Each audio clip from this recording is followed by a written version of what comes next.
The following program is rated TV MAL. It contains strong language and is intended only for mature audiences.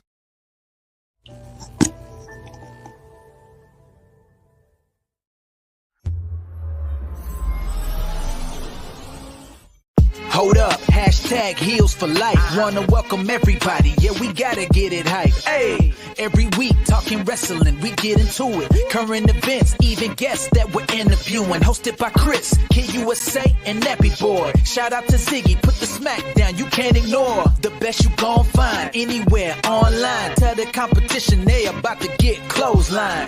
Hold up, hashtag heels for life. Let's go.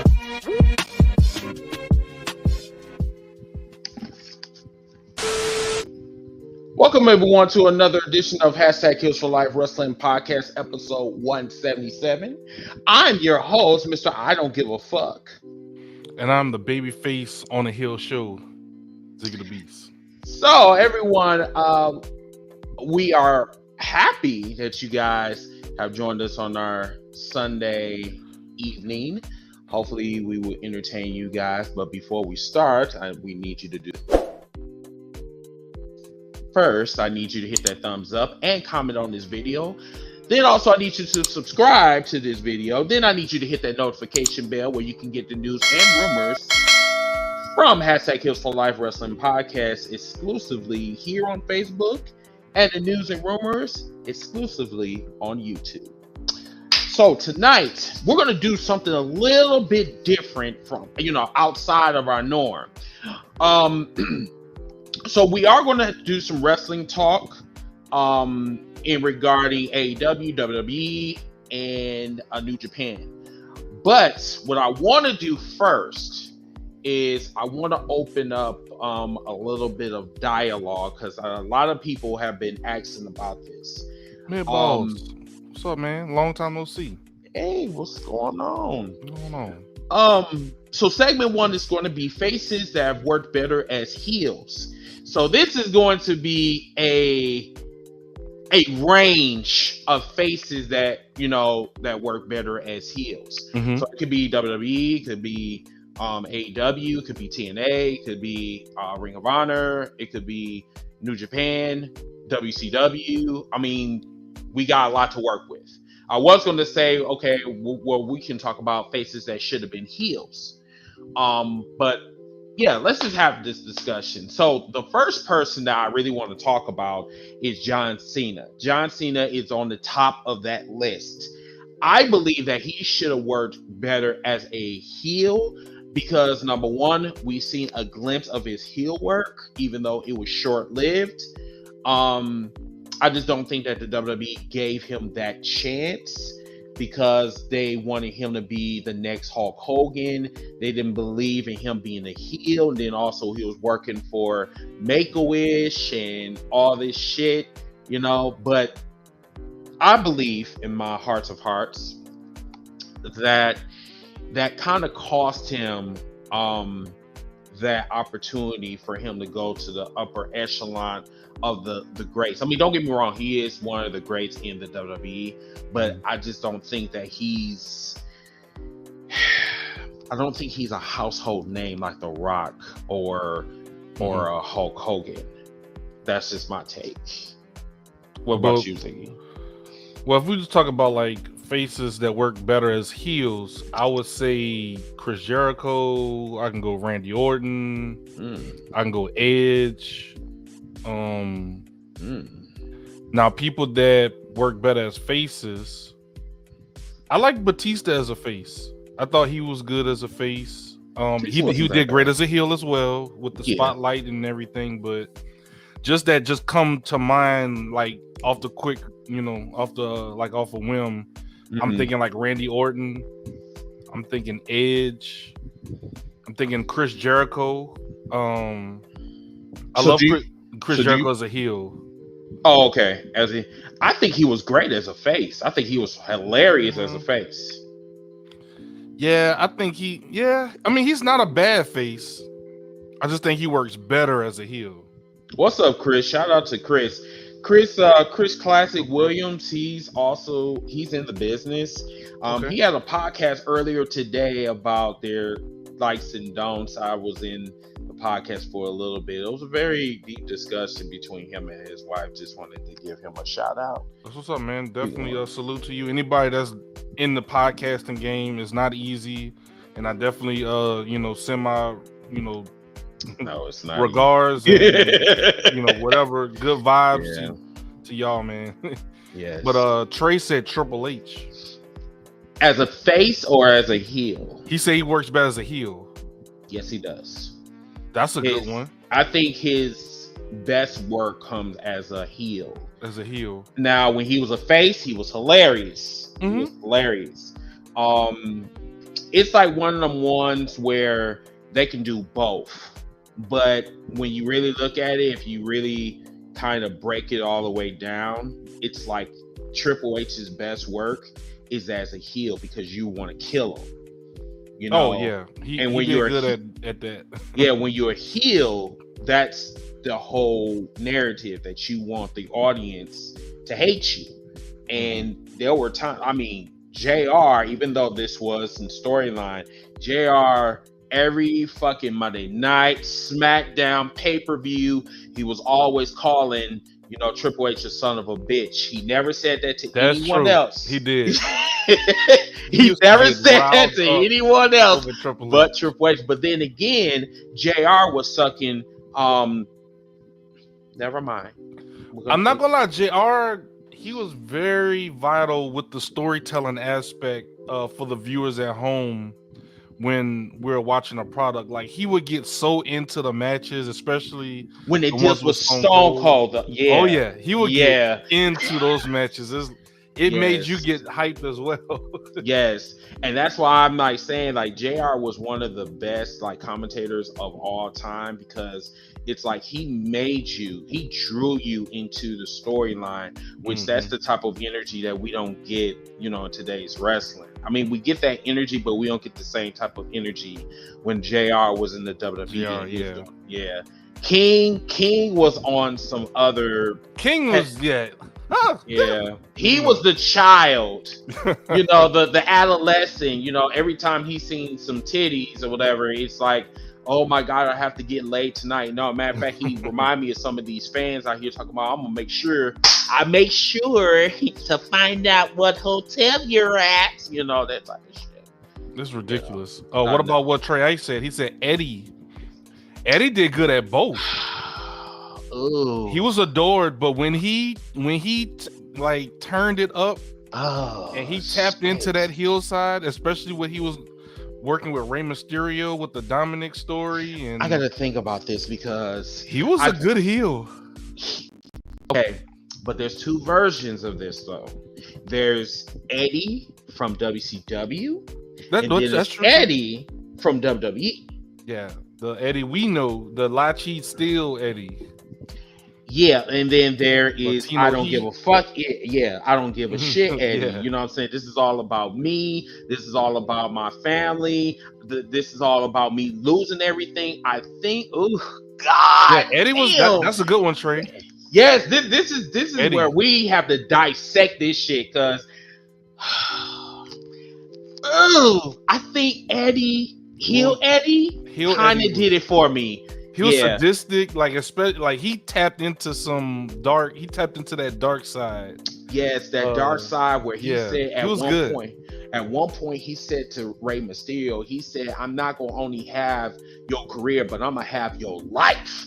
I'm like, oh, yo, Eddie. And then meanwhile, while he was doing this promo, he had parts of Rey Mysterio's mask when he was beating him down like savagely around the ring, and he did I think he did a brain buster. The brain buster. Yes, that he shit. did a killer brain buster. I remember that. That was on SmackDown. Yes, it was on SmackDown. Yeah, like that's when Eddie he came out, he saved Ray from a beatdown, and then he was just like, he was embracing Ray. And then all of a sudden, he just started beating the living shit out of him. Like, oh my, what? He snapped, yeah. Yes. Then he kind of like remixed his theme song, like the La Cheat Steel theme song. That's one of the best. Like, That's the days. Hey, that was a good one, Trey. Yes. How about Taker? Ooh, y'all throwing some good ones. Dylan, shit. shout out to Dylan and Kevin. Yes, shout out to you guys. Okay, hold on. We're gonna have to kind of go back. Ooh, goddamn. Derek said Shawn Michaels. Shawn Michaels.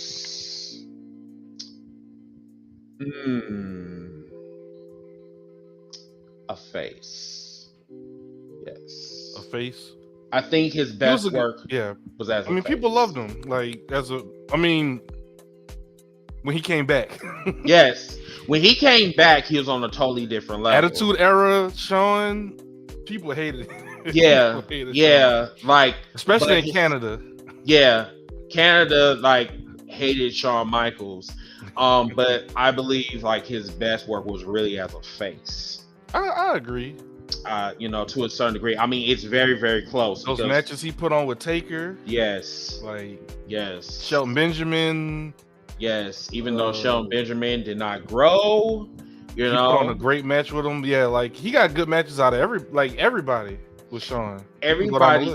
Yeah, everybody that Shawn Michaels was in the ring with, they Chris got Jericho. Better. Remember the Chris Jericho? Listen. You mean Chris? That feud in 2007. Yeah. Oh my God. I don't think anyone's gonna top that. That was a blood bitter feud. That was a blood feud that we don't see at all. That was a good one. Yes. And then his wife got involved and all. Yes. Yeah. Yes, and he literally punched her in real life. That this was a real life punch, and you could see that her lip got swollen or whatever. Let's see who else. Stone Cold Steve Austin, face, because if it wasn't for anti-hero Austin, is what carried the WWE and also won the war between WWE. Yeah, heel Stone Cold was okay, but WCW. When that glass broke, people, y'all saw this past WrestleMania, yes, face. Very nostalgic. Nostalgia too, but yeah, nostalgia is awesome, but it's when you need to know when to hang it up. For those purposes they did with Stone Cold, that was good because Stone Cold went in there and he took some bumps. I was surprised. Yeah, because this man have not wrestled in almost 50 years. So definitely, when it's done right, is good. Something like that, it's pretty good. Because we still see Stone Cold every now and then. He might show up and stun somebody and leave. So, but in a match like that, yeah, definitely. So now they said Taker, Dylan. So what do you think about Taker? Taker is a good one. I would say Taker. Face Taker. Undertaker as a face. Yeah, Undertaker. But see, the thing is with Undertaker, it's really kind of hard because the things that he was doing as a face was still heelish But when he was using Creatures of the Night, I think face Taker was pretty dope. Heel Taker was on a different level, especially with the American Badass. What about Ministry though? He was crucifying people. Yeah, he hung a motherfucker. American Badass, I like that too, because didn't he drag Hulk Hogan on the back of his motorcycle through the arena?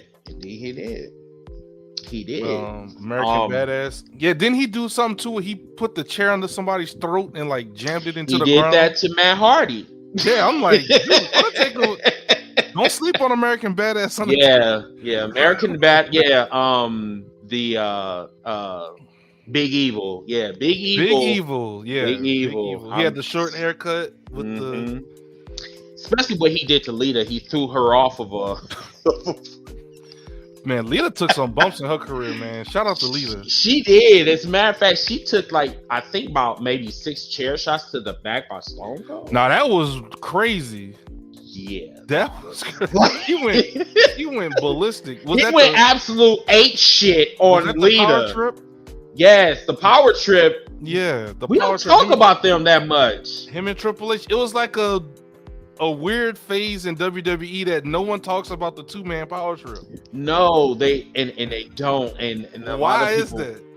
well, because I think underneath it all, a lot of people didn't really care for the 2-man power trip, even though it played a role into Triple H's quad injury. Because when he was True. part of, when he was part That of the is true. 2-man power trip, he injured himself. So if it wasn't for the 2-man power trip, Triple H wouldn't have came back to a triumphant return at Madison Yeah, with the Square jean Garden. jacket. Exactly. So let's The see. 2-man power trip Kane. was short-lived. That's why. Yeah. Oh, wait. I'm sorry. I got to kind of go back up. Kurt Angle. Kurt Angle. That's another good one. Because I love Goofy Kurt. But I love like wrestling. Kurt, though. But I love Wrestling Machine, like beat the shit out you, Kurt. But I don't know. It's something about like oblivious, like heel Kurt gave me life. heel Kurt. That's what I'm saying, man. Heel. Okay, so like Goofy heel Kurt or heel like Kurt. Heel Wrestling Kurt. Machine Kurt. Heel Kurt was on a totally different level. Once again, there's some wrestlers with their heel work. There are different layers to it, because with Kurt Angle there was Virgin Kurt, there was Angry Kurt, there was I'm gonna go Olympic on your ass Kurt Angle. Did I say Goofy Kurt? I think I did. I think I said Goofy Kurt. There was the Wrestling Machine Kurt, and there were Stalker Kurt with Sharmell. Yeah, that was. And to be honest with you, I loved it. That was. I'm not gonna lie. Hey, Kurt. People sleep on Kurt, man. Kurt Angle is not one of the ones that you really want to sleep on, because he will come completely out the blue on some wicked shit. Dylan said you remember the segment Kurt Angle was what with Stone Cold on a bridge, and he was starting to throw him off the bridge during the invasion angle, LOL, and made Stone Cold cry. I remember that. And Kurt Angle paid for that, because there was one point Stone Cold had dropped him on his head, and that rivalry between Kurt Angle and Stone Cold. That's a slept-on rivalry during the invasion angle. Yes. Because they had a match during SummerSlam, I think, for the SummerSlam that turned bloody. Yeah. Yes. And the referee cheated and everything. And yeah, it was a whole that was a good match too. I love that match. What about Kane? It's gotta be Kane. Kane heel Kane.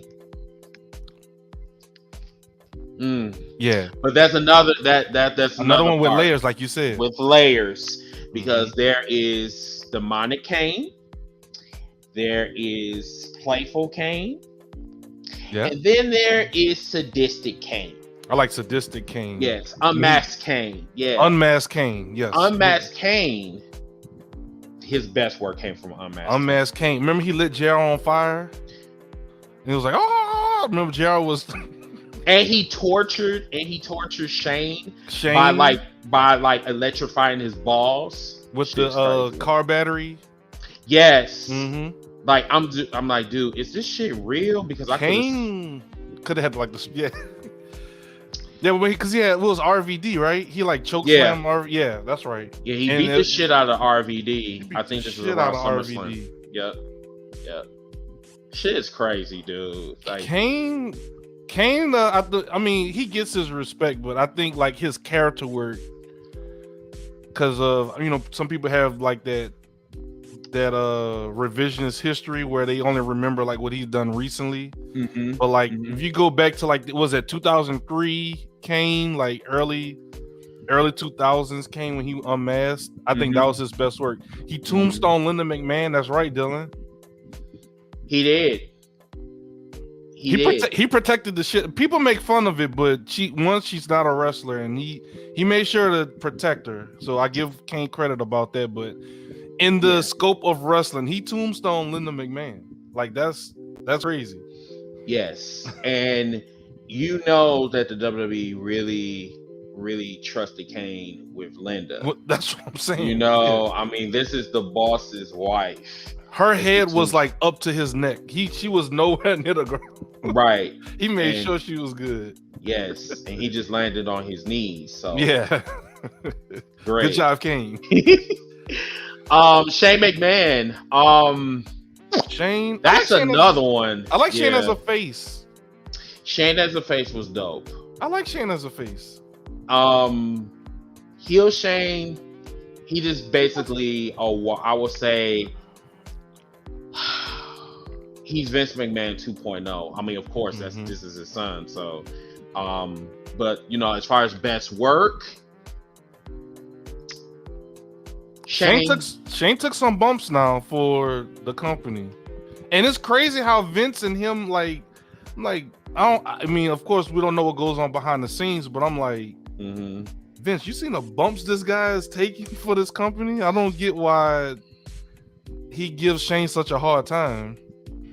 Because I guess he, at one point in time, he was supposed to take the reins of the company. You know, but the thing is that Vince is really stubborn, and I see where Shane got like furious with Vince, because he was just like, you know, your company is not growing. It's growing like financially, of course, but as far as like as a whole, you know, like, what are you doing? What are we doing? Yeah. Let me see. Booker T. I like Booker T. I like Booker T as a face. I think his best work is in WCW, honestly. WCW, man, yeah. That's when he won all the titles. Man, I love Booker T, bro. Growing up, like the Harlem Heat, like him and Stevie Ray. That was legit my favorite team growing up, and one of my favorite wrestlers in the WWE. Of course, you know, over the years, some of the things he said, like when he became a podcaster, whatever. But in the scope of wrestling, in the wrestling bubble, Booker T is definitely one of my favorites. And I probably want to say I like him better as a face.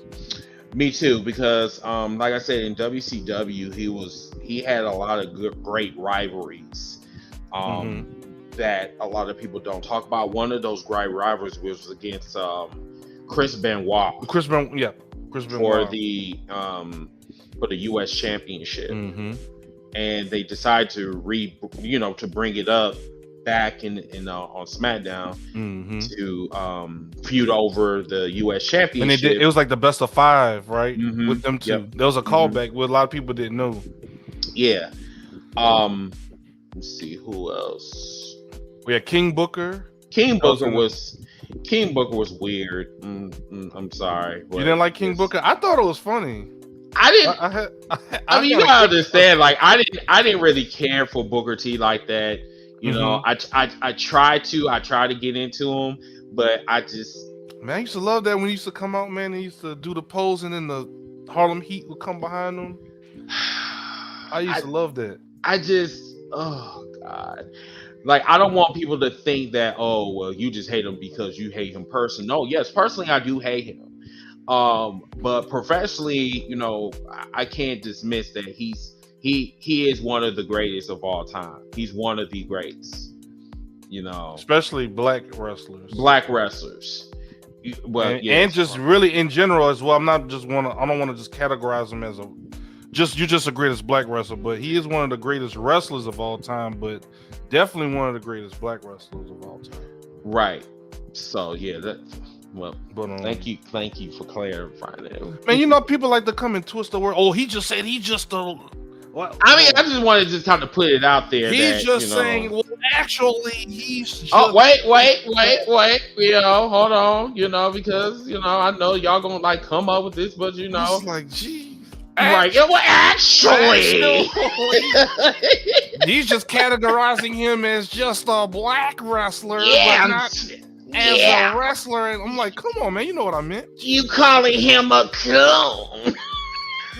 Come on, y'all know what I meant. Yo, like I learned being a podcast, you almost gotta like cover your tracks because somebody gonna say, "Well, you said." Yes. Yeah. Golly. Oh my god! And did you like how I did your dreads? I like that, man. I mean, eventually get it to that. Like I got the little baby twist right now. Really? Well, it's like the little, the little twisties. Oh, okay. So you said Owen Hart. Owen Hart. Wait a minute. I think we. Oh, yeah. Somebody? No. You good? No. Owen Hart.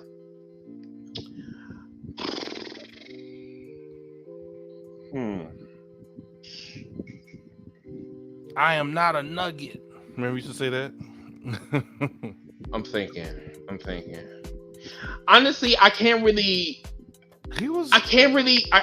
answer this question because Owen Hart he was a comedic character to me. I don't know. Like I just find him like a funny character. I mean, he was a technician in the ring, but I don't know.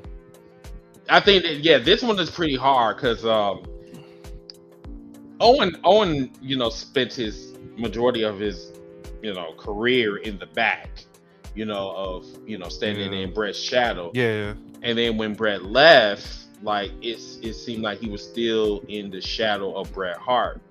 Unfortunately, he was a great wrestler. Yeah. He was an awesome wrestler, but he just couldn't stand out. I guess I don't know. Yeah. Even with the Black Heart, I mean, he was decent. Yeah, he was decent. I will have to probably say majority of his career, I would say, like as a heel, I think he was okay. I believe. Yeah. Randy Orton. Heel. Randy Orton. Definitely heel. Heel. Yes. I mean, the crowd loves him. I mean, everyone loves him, but I mean, heel. Yeah. When the Apex Predator, I hear voices when I don't know whose idea was it for him to even go from the Legend Killer and start going into that sadistic Apex Snake gimmick. Ever since he started doing that, it's been remember he was punting people in the head? He was literally kicking field goals with people's heads. He really did. Like the whole thing with Randy Orton, once again, it's a layer cake with him because like you had Legend Killer, Viper, Apex Predator, Youngest Champion. Yeah, the youngest champion. He had a lot of phases. A lot of phases that were very entertaining, but I'm sorry, but the Viper, hands down, that was some of his best work. Oh yeah, then it was Legacy. Yep. But the punts, like he kicks, punted Vince, bro. He punted Shane, Triple H. Everybody got it. Big Show. Listen, he tormented the fuck out of Stephanie, man. And Mick Foley. Yes. He beat the brakes out of Mick Foley. The Randy Orton versus Kofi Kingston storyline was great. It could have been one of the best storylines. Kofi got in, I won't say he got in trouble, but Randy had one of his temper tantrums and they soured on Kofi a little bit. No, I think honestly, I don't want to, come on here and be toxic and throw out the race card. But then if you really look at it in a predominantly white company like WWE, I guess they got some type of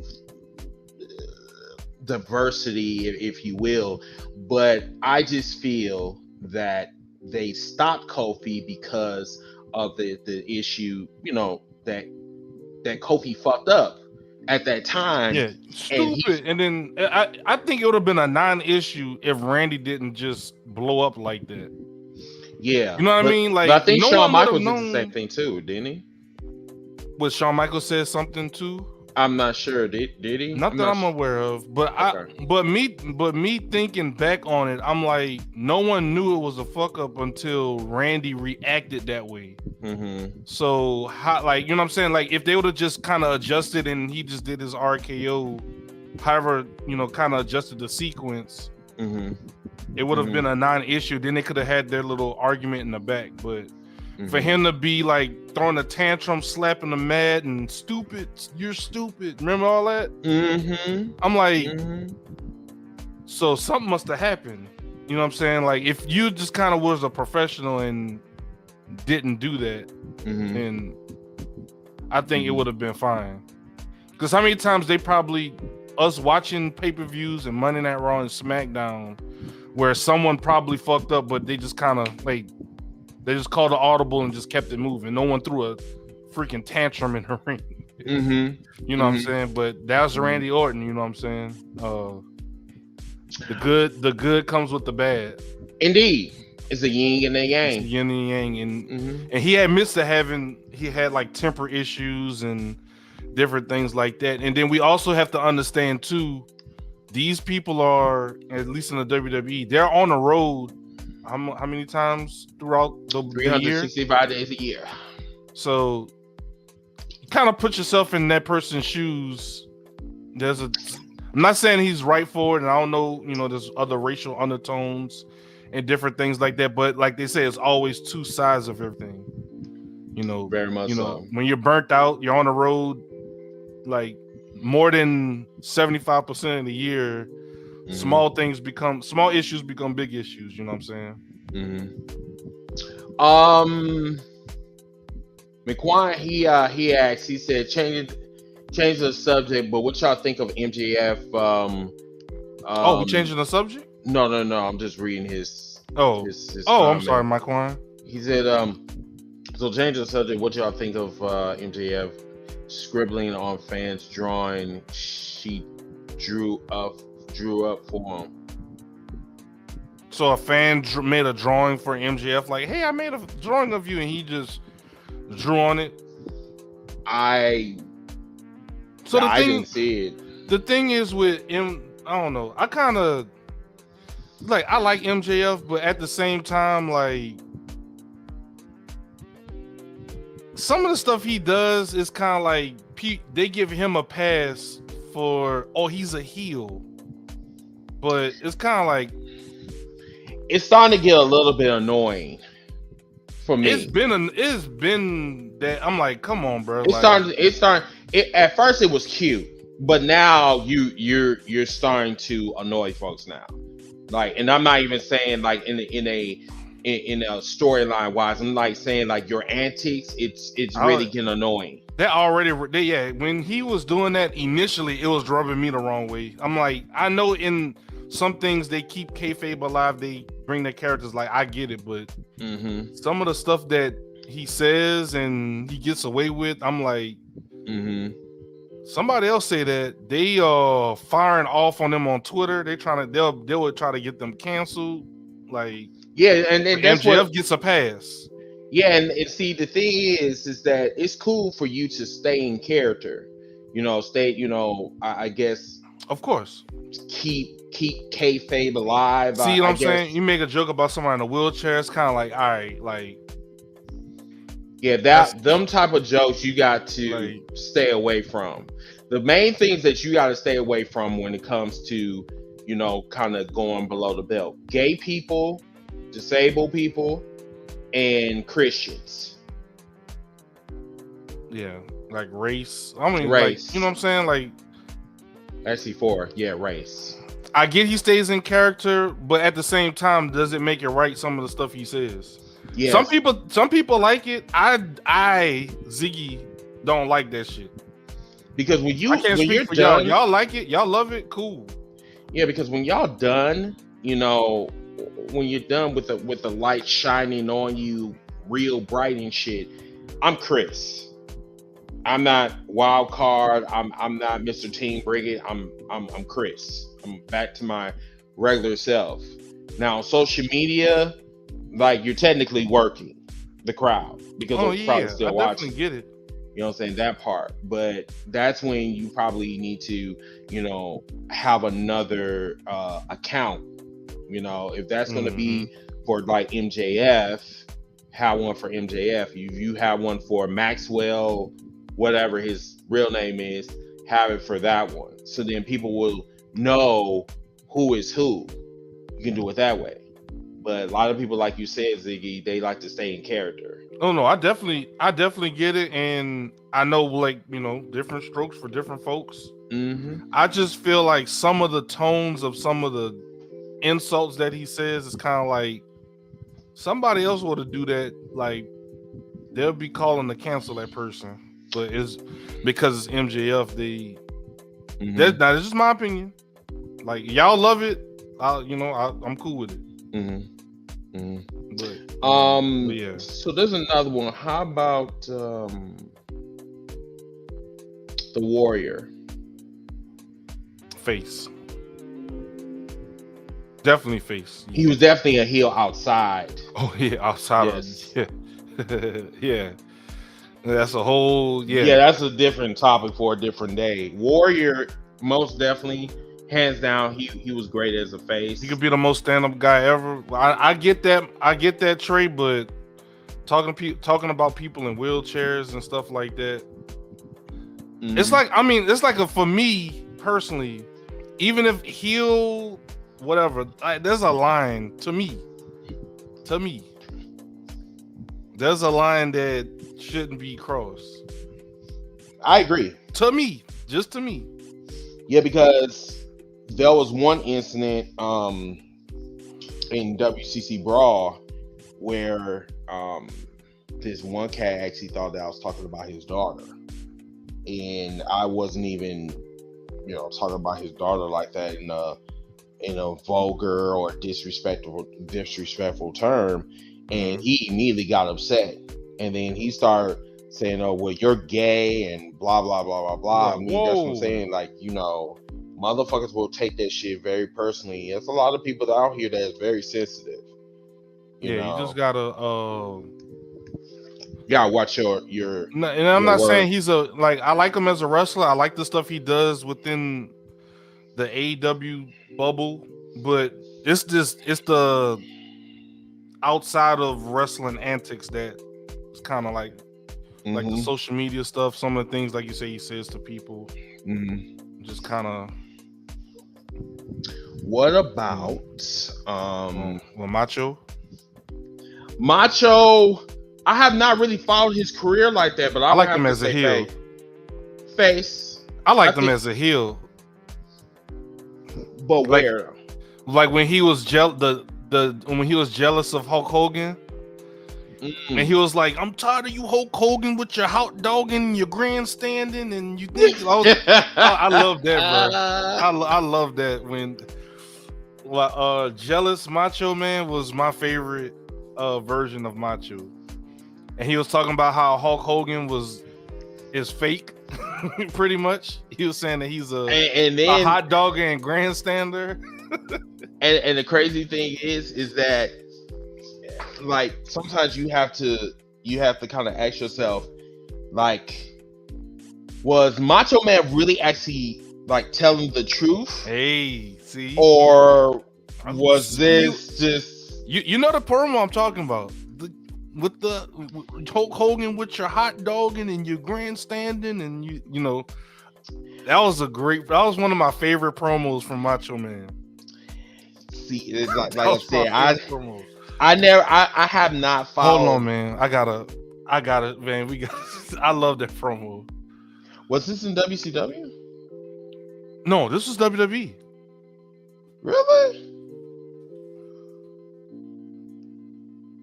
Oh shit! You Hulk Hogan. Put the light over here. Oh, there you God. Go.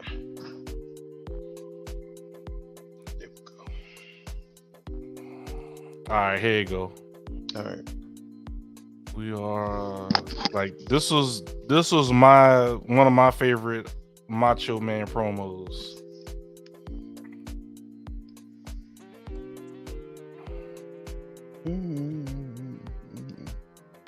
guess who shows up for no reason at all to get his grandstanding and hot dogging in?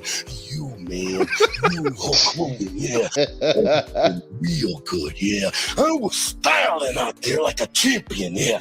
But guess who shows up for no reason at all to get his grandstanding and hot dogging in? You, man. You, Hulk Hogan, yeah. But yeah, that was like a whole promo. Like I didn't want to play all of it because I know they'll but yeah. He was fired up with that one, and he was sick of Hulk Hogan's shit. I mean, especially with Elizabeth. Once again, was this shit in real life? Hey. Or was this on a or was this in the storyline? I mean, one has to, because you gotta understand too, like they had a few outside of the storyline. Remember too. he dropped the diss track on him. A rap. I heard about that, and I never heard. I never heard the diss track. How was it? That man eat the dog. It was funny to me. Like you gotta watch it. Bro. I have to watch it. Yeah. Okay.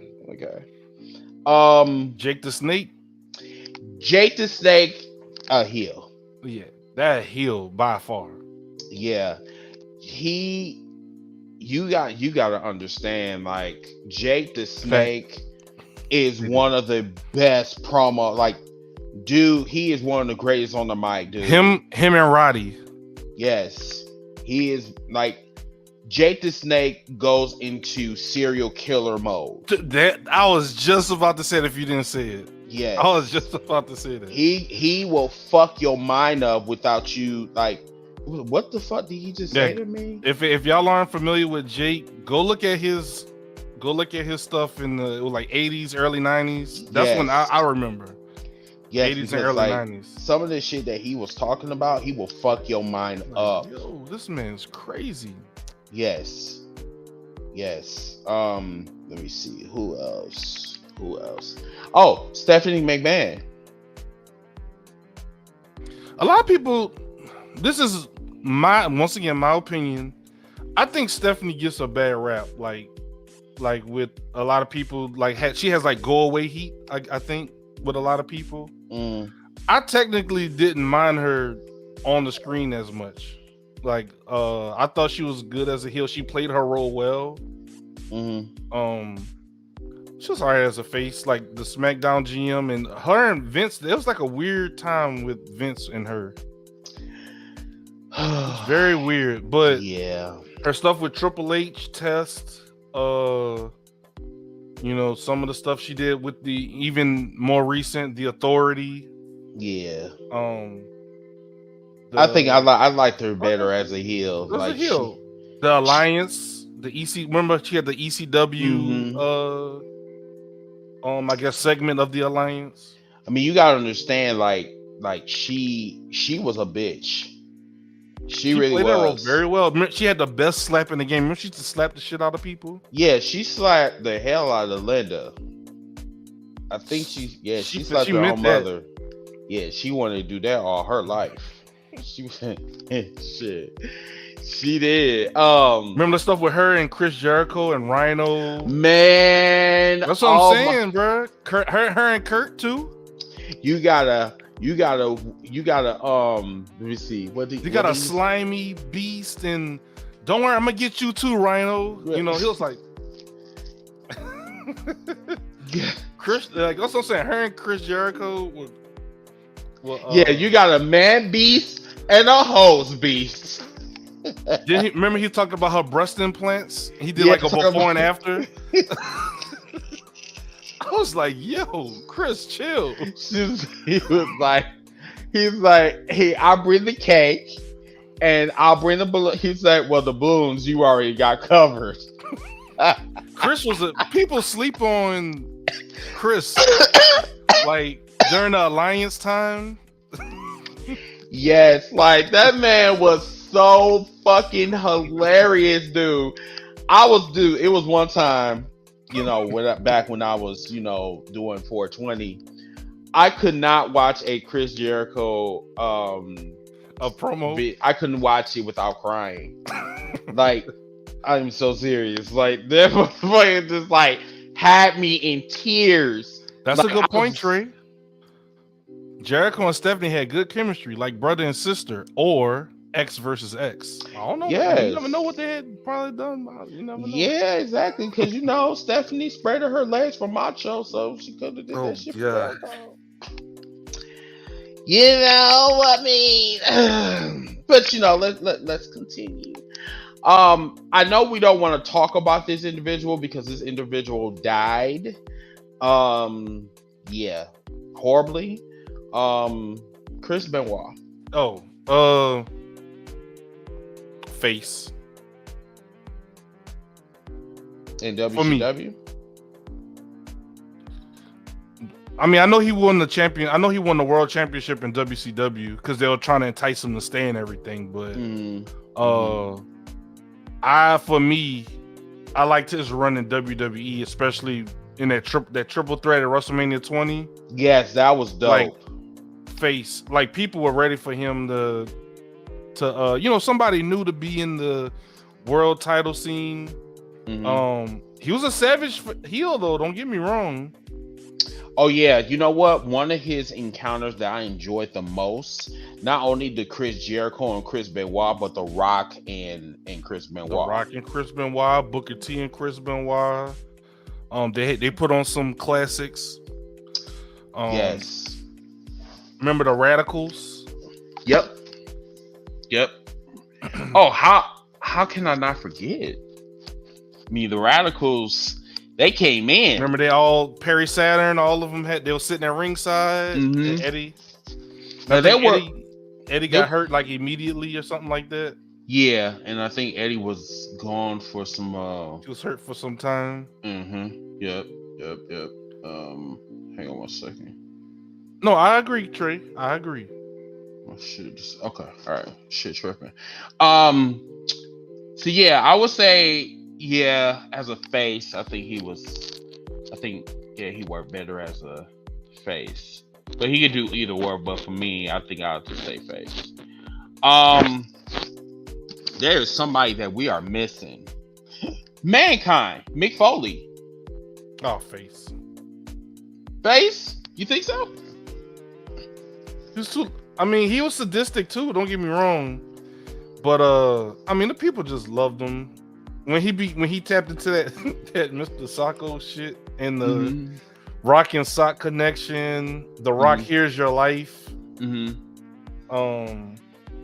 then he always was getting his ass beat, and you just felt bad for him. Like he was one of the most sympathetic, like Negroes in. Then he was WWE sucking history. up to Vince McMahon. He was Dude Love. He was like, you know what I'm saying, like. He was very sympathetic though. Yeah, he played his role very well. And he was like really one of the most unlikely WWE champions in history. He definitely earned it. Literally. Yeah, he definitely earned it. Like, most definitely. Because people always talk about the Hell in a Cell with him and Taker, but forget Triple H threw him through the cell too. Back body dropped him. Back body drop. He fell through and then fell through the ring too. Yeah. Like, I mean, bruh. his fat was basically a cushion.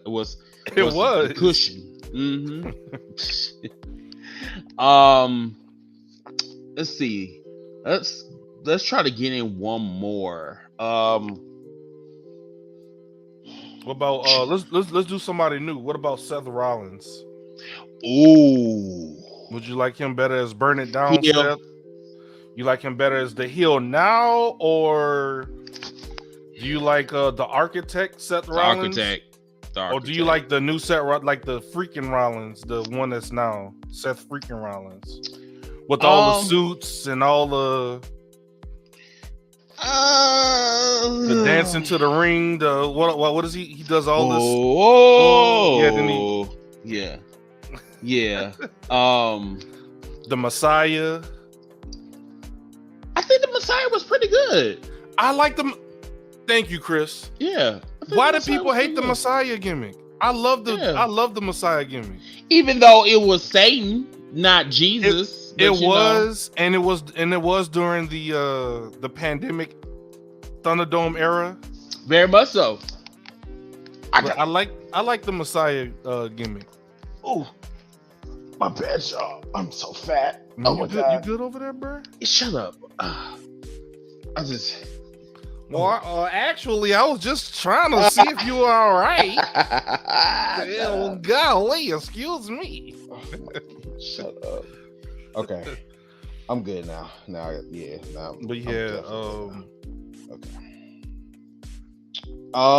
Yeah. Let's do one more. We did not do Cody. the most electrifying. No, the most electrifying man in sports entertainment. That's because I love him as both. Me too, but Hollywood Rock. He did for me. When he changed his theme and it took him like 3 minutes to come out because they was doing what was it, helicopter shots of like LA. What was that? And it was like it's cooking. And he remixed his theme with the slow. I forgot what they called it, but I love anything. I think they just called it Hollywood Rock. I think Hollywood Rock. It was like it's cooking, and then it was like a slower theme, more like heelish. Yeah, theme. Man, Jim Johnson, those themes he was in his bag with those themes he was coming. Yes, like that. They don't really give. They shit on him, and I don't. And you why? I mean, because they went from that to the themes we get now. I know, and that's facts. Like, I don't know what type of shit that they're producing now, but like this shit is, it ain't working for me. Like you can have a blindfold on and someone can put headphones on and play those Attitude Era Ruthless Aggression themes. Most definitely. And you'd be like, oh, Triple H, Rock, and they felt like the character. These themes now, you would do the same exercise, put a blindfold on, put some headphones in, and play them. Maybe, of course, Roman Reigns, Seth Rollins, like, okay. But the rest of the roster, I'm like, I don't know who that is. Sasha Banks, yes. I mean, well, she had a Snoop Dogg theme, I think that was still some of the other guys, but like, yeah. Man, some of those themes are so generic, bro. I'm like, who is this? Now, Sasha Banks, I think as a heel, she gave me life. She definitely did. She's one of those people that's on the brink of being like Big Show. She turns a lot. So yeah, like her hair. Which heel phase are you pointing at that you like?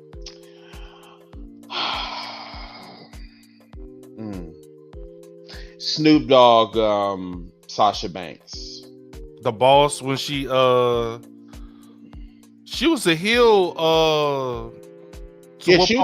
She was a heel in NXT too, but I think two belts, two belt Sasha with her and Bailey. I love Bailey. Like, that's one of my favorite women's wrestlers. Like, I miss Bailey so much on TV. Like, Karen Bailey gave me life. Karen Bailey. Karen Bailey. People hated it, but Karen Bailey gave me so much life. I love because she was such an ass, dude. And like, we don't get that from Bailey. Like, Bailey was actually one of the most over faces in WWE, but it's like we don't give her the credit as a heel. And that part I don't get. Yeah, and she's a good talker too. Yes, she is. Most definitely. So everybody, we're coming up on the first hour. That was a very good topic, y'all. Very, very good. So I'm just thinking. Okay, so what we're gonna do is we're gonna go into segment 2, and then after segment 2, we're gonna take a quick commercial break, and then we're gonna go into our last segment. So, so this is wrestling talk. So let's get into it. So, MJF MJF have been making a lot of ruckus. He been talking about 2024. He been talking about his contract. He been talking about the WWE. I mean, he's literally making it known that he wants to go to the WWE in a certain point of his career. But he's also doing things that is making Tony Khan kind of turn his nose, kind of not necessarily his nose, but he's giving him negative vibes, like he's going to turn on him. And a lot of these wrestlers today are using AEW's presence to get over on trying bargaining, using that as a bargaining chip, basically. And is it fair? I mean, if you can get more money out the deal, I mean, because they getting their money, right? And they're contractors. Now, AEW, are they still contractors or are they employees? Well, at the end of the day, if we're talking about contracts, you're a contractor. That's what I thought. Yeah. Yeah. So he's his own brand. He's his own everything, right? Yeah. Yep. I can't get mad at it. Maybe the tactics he's going about doing this aren't the most tasteful. Because once again, this is part of maybe the down part of AEW giving the wrestlers like their own, because he's legit going to interviews and different things without talking about without Tony's permission. Like, and like, well, it's the character, and it's like, yeah, but there's still certain things that's like, you can even your character, because you got to understand they have a was it PR or something like that, private, or what was that? I forgot what it was called. It was public relations, I think. Yeah, you're right, PR. PR. What's going on, Josh? How you doing? So if you're not talking to the PR and your boss doesn't even know, you already attracting unwanted attention on yourself. And MJF is only 22, 23, something like that. He's acting like it. Yeah, and he's acting like an adolescent, and he should be acting, like a professional. The main thing that you don't want to do is you don't want to air your dirty laundry out in public like that. I mean, I get it, social media, but there's just a way of doing things. And and I think his stance is in not speaking for him, just kind of like speculating, of course. I think he feels that, I guess, I don't know what his numbers look like on his current contract. That's not trying to, count his pockets or whatever, but I'm thinking he feels that the work that he's been putting out, he's, I don't know, maybe more valuable than what he's being paid. So I think what he really is trying to do is maybe restructure his contract. And why would you want to restructure your contract like now though? That's my whole thing. He wants to get more money. Like in the middle of you're basically playing follow the leader. But see, and that's the thing. I think Tony is, because if he does it for MJF, more people are going to be starting to follow suit. A lot of people are watching how this unfolds with MJF, because they're going to see how Tony reacts to this whole ordeal. And if Tony bends,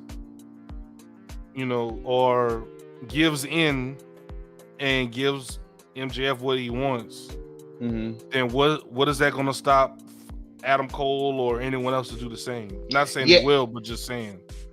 Yeah, and that's what I'm saying, that this is going to be unprecedented.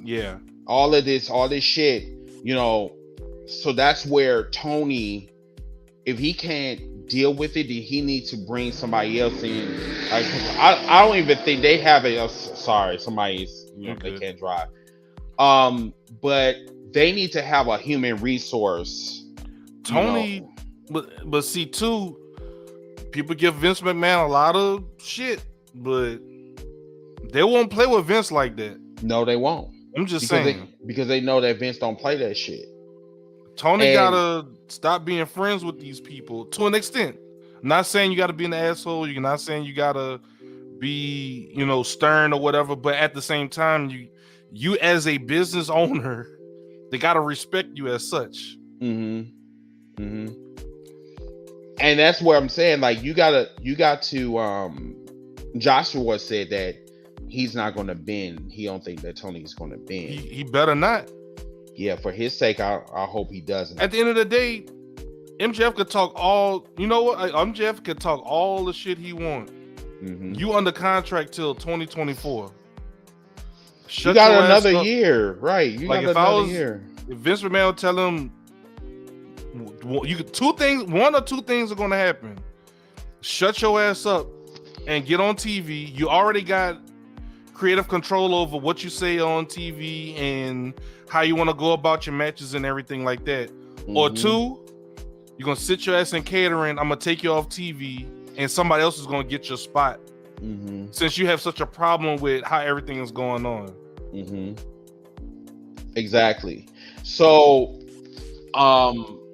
we're going to follow that particular story. Now, a lot of folks said that a lot of this got to do with him acting in character.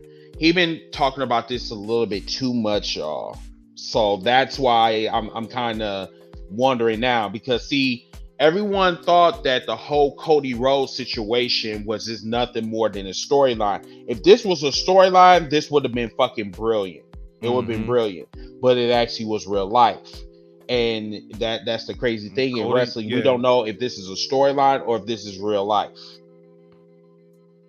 Speculating. So if it's a story, I'll come back on here and say, hey, that was a good one, whatever. But if it's real, then chill that shit out. So Trey said, honestly, it wouldn't surprise me if some wrestlers in AEW think like this. I mean, Cody went back to the WWE because of ego. Some wrestlers do tend to have big egos by thinking they are bigger than what they are or worth more than what they're getting. What do you think about that? I mean, in MJF's case, there's nothing wrong with asking to, restructure your contract. Like, hey, look, I've been part of some of the biggest matches in the company over the past year and a half or however long you want to, past 3 years. I'm a pillar of the company. And I just think this is a way to go about doing things. Josh said he's a hype chaser. A hype chaser? So he's just going with the like clout. Oh, that part. Okay. So to a certain degree, I actually agree with that, because MJF, that's all I hear about in this fucking generation is like, where's the money at? Where the money? I need this money. Money is chase the bag. Chase the bag. Yeah. You know what I'm saying? And the thing is, you understand, when you go to the WWE, don't think that they're going to do the same shit like they're doing in AEW. You're not going to have that freedom. What did Ember Moon say, bro? Remember? She was getting how much? They was getting ready to pay her like $5. They was getting ready to pay her $5 million motherfucking dollars. She was saying like 5 to 6 times more than what she was getting. But yes, she chose her mental health. Yes. And sometimes your mental health is more than any type of money that they are willing to throw at you. Now we can't say, "Oh, well, I would have taken that out." Well, that you're not her. Everybody's different. I probably would have taken it. I'm not even gonna lie to you, but I would have taken it too, because my money. I need it. Shit, I'm not Ember. I wasn't in the position that she was in, so I don't know. I'm not a wrestler, so I can't really make that educated decision like that. Maybe for some people. Josh said that he thinks he see TV deals or movies and etc. Well, he always says that. Doesn't he? I'm gonna retire by the time I'm. I mean, of course, this is character, but yeah. But see, character. this is what I liked about The Rock, and then we're gonna go on to the next subject. The Rock was a ninja that moved in silence. Everybody knew. Nah, I can't really say that because I think he made his intentions clear when he did his first movie. Yeah, but he wasn't. I mean, of course, the Hollywood Rock character was like more. He was like, all right, I'm a own that I went to Hollywood, and y'all hate me for it, so I'm gonna rub it in y'all face. I get it, but at the end of the day, he still knew when to turn it on and off. He wasn't. He wasn't broadcasting. He knew when to turn it on and off. He wasn't an asshole to people in wheelchairs. And then on top of that too, like he didn't go on social media and just like blasting people. That's the one thing that I do love about The Rock. Like when you do hear about him, and he either working out in the gym or he's promoting his movie, but he does not really talk about no wrestling at all. And if he does, if he is asked about it, he says, I wouldn't have this if I didn't do the things I did in WWE. It's all part of growing, and it was all part of his journey. So he can't just say. A lot of people took it as he said, "F WWE, I'm about to go to Hollywood," but he always says, and we don't know if that's how he feels, because whenever that camera, the red dot turns on the camera and he's recording, people can always put acts on. We don't know how people are behind closed doors, but. Facts. He seems to be very appreciative of his time, and he's very appreciative of, the wrestling fans. But this is what McQuan was talking about. MJF ruins fans hand drawn of at the meet and greet. He wasn't broadcasting it. Nah. No. Somebody said. Oh. I'm just looking at this shit. That he's very unhappy with his contract situation. The Long Island native is hoping to get it. Why should he talk about it? It's pretty toxic now. Yeah. Yeah. Why should Rock talk about it? I mean, if he says anything, it'll get dissected. Basically, right.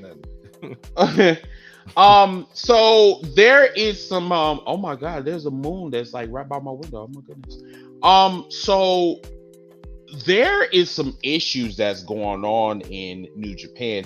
I was going to talk about this on our YouTube page. I was going to make a video about this, but I think I'm just going to talk about this with everybody. So what's his name? Will Ospreay. Went on social media, went on Twitter and said that, well, since everything is going on right now, I mean, I'm thinking about like having a fans only page, friends only Pornhub page. Well, OnlyFans? Yeah. He said he's thinking about going to Pornhub. I think he's lying. He said that fans today are trash. Oh, because of the Tony Storm stuff? Like with the sexual harassment allegations. There's some shit that's going, I mean, at a really bad time. I mean, I just find it very ironic that all of this shit is coming up before Forbidden Door. Is he just trolling? I don't know. The fans are like, with that stuff, like, you see how they came at Alexa Bliss? You seen some of the comments people be saying? I know, because I've been following that shit. Like, fans do not know. Very odd, man. It's very weird. They're very disturbing. Yes, that whole situation is Sonya Deville, just toxic. Like, you can't. I mean, you cannot be a fan of somebody's wrestling ability or their style. I know not a lot of people are fans of Sonya, but no one deserves that shit. No, like no one don't deserve to be Somebody treated like shit. walking up into the house like that's crazy. Yeah, like Ray, what? remember Ray Mysterio? Yeah, somebody actually came to his house with Hey, a can wagon, my nigga. Hey, can you sign this for me, Ray? At his door, he's like, "What the?" I'm like, dude. And he still signed it. Man, Listen, Ray, if it was Ray me, a better man than me. If it was me, I would have a shotgun. I was like, get the fuck away from my house. You know who wouldn't have played that shit? We talked about him earlier. Eddie. Yeah. Eddie would have. He would have had some tequila in one hand, and he would have had a shotgun in the other. He would have beat the. Arn Anderson don't play that shit either. Arn Anderson. Yeah, he don't play that shit. They know who to do that shit with. Yes. Because I know how Ray's thinking. All right, if I beat the shit out this dude, like, because I give Ray this. Ray's record, to my knowledge, other than some PD issues he's had, he's been, I think, out of trouble for the most part of his career. Yeah, and that's actually pretty good on his part. But yeah, what's really bothering me is that whole New Japan shit. You know, I don't know. Like I said, I don't know if this is a work. But apparently, what's that? What's his name? Kota Ibushi. Yeah, Ibushi. So apparently he got fired. He didn't quit. He got fired. He was one of the top guys. What happened with that? I don't know. Like they were beefing back and forth on Twitter, and I guess they were just like, we're just going to get rid of him, and that's not a good look on New Japan part. What else? So with Kota, all right. So he's not with New Japan. I know there's other promotions, but New Japan is like the place to be in Japan, right? Yeah, but guess who decided to capitalize on that shit too? Who? His best friend Kenny Omega. Yeah. You see where I'm going with that. So that just it just kind of makes me a little I don't know if this is a word, bro. I hope. I don't know. Sexual harassment was thrown out there. Josh said it was to Kota Ibushi. Yes. So Trey said this. He said, "I know that you're a podcaster now and well known online with wrestling, but please don't get bigger than this. Don't become famous."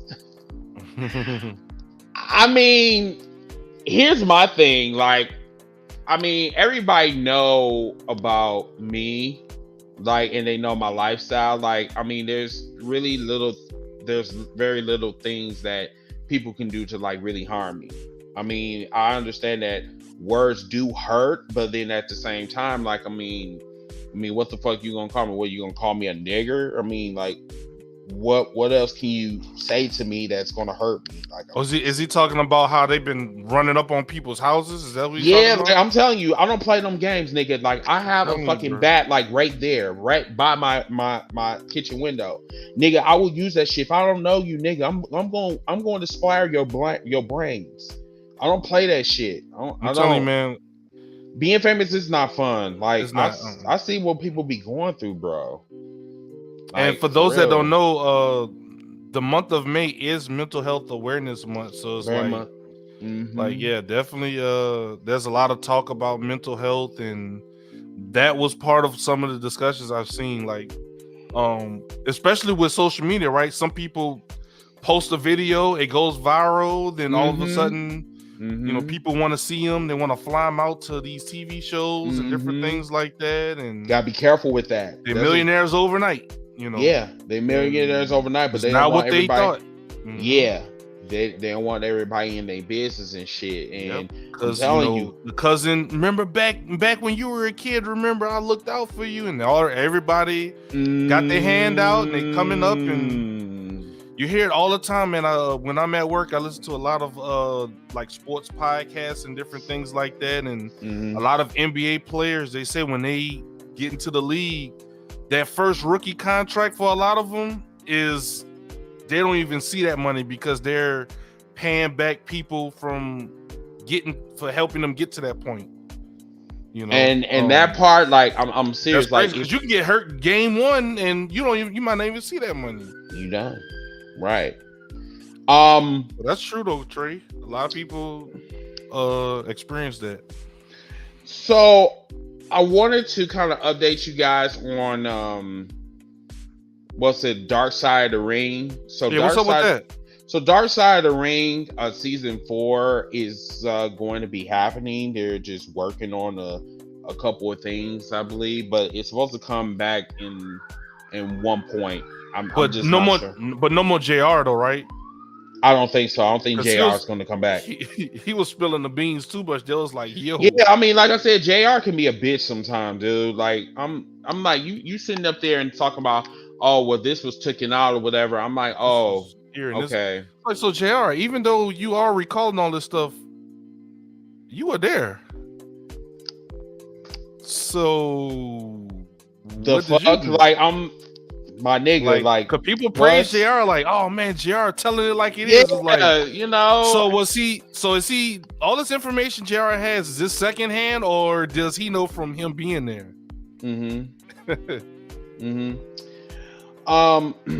So I got you. Okay. So he said, I know. It's just I've been watching you grow.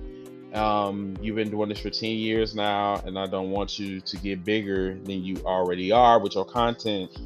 Once you get to that celebrity status level, there's no turning back. There's going to be more toxicity. But you know what? Honestly, and I appreciate you. Yeah, because like you're really my long standing fan, supporter. and it's great. I love it. Thank you so much. But you got to really understand that like this toxicity level is preparing me for me to go to the next. And the thing is that you gotta like really feel me on this. I don't want to be stagnant with my career. I'm trying to go to the next level. I'm trying to, do shit for the people that had my back. Because like what Ziggy said about an hour ago, that this podcasting career is not easy. This is a struggle. This is draining. Trying to figure out like, how do I get more viewers? How do I get money out of this? How do I like, keep my content fresh? Should I say this? Should I not say that? Should I like bring this topic up? I mean, it's like, it's a lot of shit that goes on behind the scenes. Even this platform, this is not free. You have to pay for a subscription for StreamYard to be able to have all these features and graphics flying across the screen and different things like that. Intros. Somebody I'm not a rapper. I don't think Chris could probably rap, but I don't know if he has the time to do it. So we have to get somebody to make the intro for us. That's what we got you for.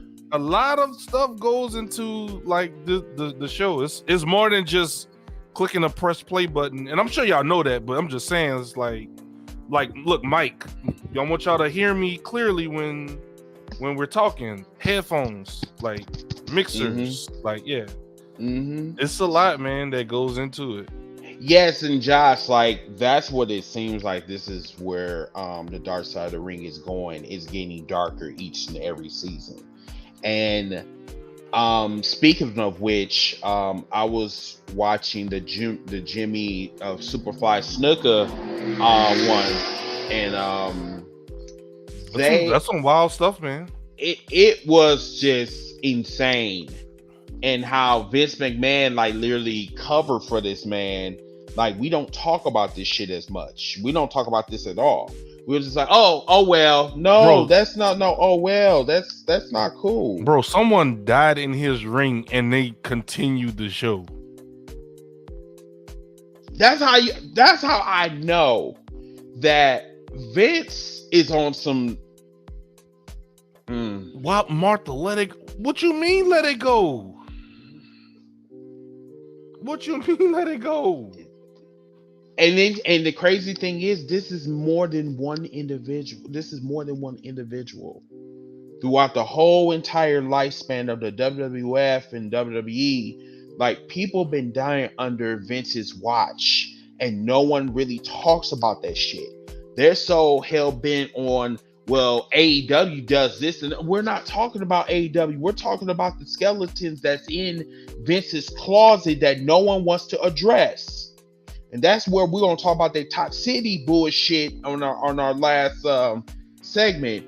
But I want to kind of get into the Roman Reigns situation. Mm-hmm. So the Roman Reigns contract, he has a new contract where I think it's a lighter schedule, and that he's going to be defending his championships on certain TV shows, whether it's Raw or SmackDown, but he's not going to be participating on any house shows. He's going to do a couple of pay-per-views, and then I believe that's it. Now, he's supposed to be at the Clash at the Castle.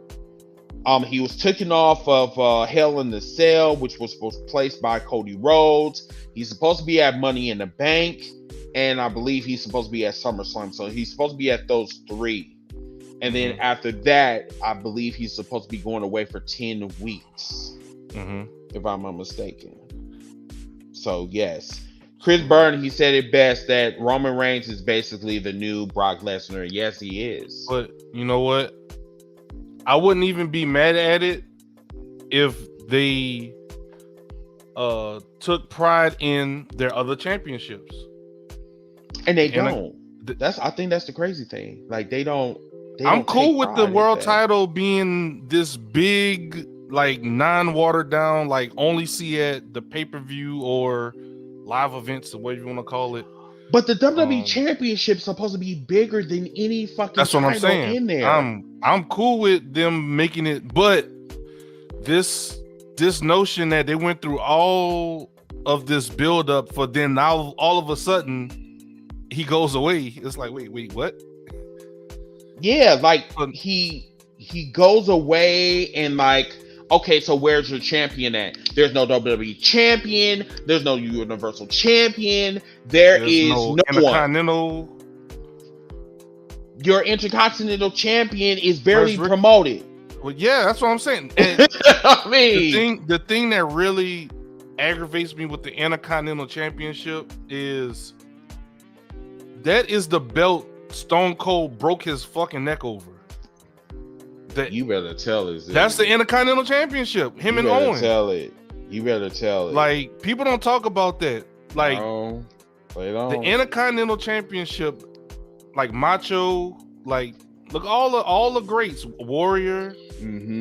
Like the IC Championship was like the work. You wanted to at least get your hands on that. Rock, Triple H, Jericho, everyone touched that IC belt. And once again, like I said, that was the belt that Stone Cold was going for when he broke his neck.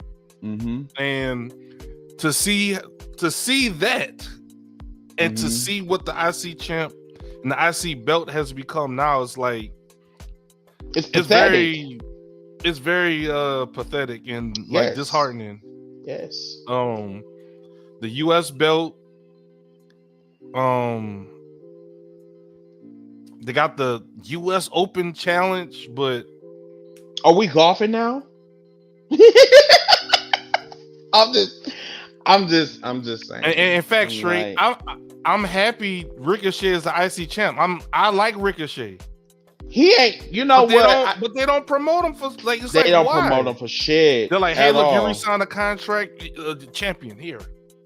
Yeah. Imagine still sitting at fucking catering as the IC champ.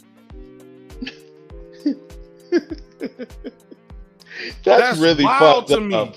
That's really fucked up that you champion, you still sitting in catering. That's wild to me. You still an IC champ. Tell me some, yeah, Titus, bring me them grapes. I'm watching my diet. Give me that lemon water. Oh, give me them grapes. Come on, man. Like, ooh, you want some grapes? That's what I'm saying, man. Like, that's your IC champ is in catering. Your IC champ is on main event. Is it still on main event? You know what's funny? I think my dad is like the one person that watches main event. Really? When does that, I mean, like, bro, when does that come on? I don't know. He watches it on Hulu. Oh, so he watches Hulu and he like, oh, there's the main event. That's wrestling. I'm like, you probably the only one that watched that shit. Because I mean, we don't even know when that comes on Hulu. He's like, hey, that young man that used to be with Bobby Lashley, he's on there. I like him. I'm like, Cedric? Yeah, him. Oh, speaking of which, so shut up. So Shelton Benjamin is injured.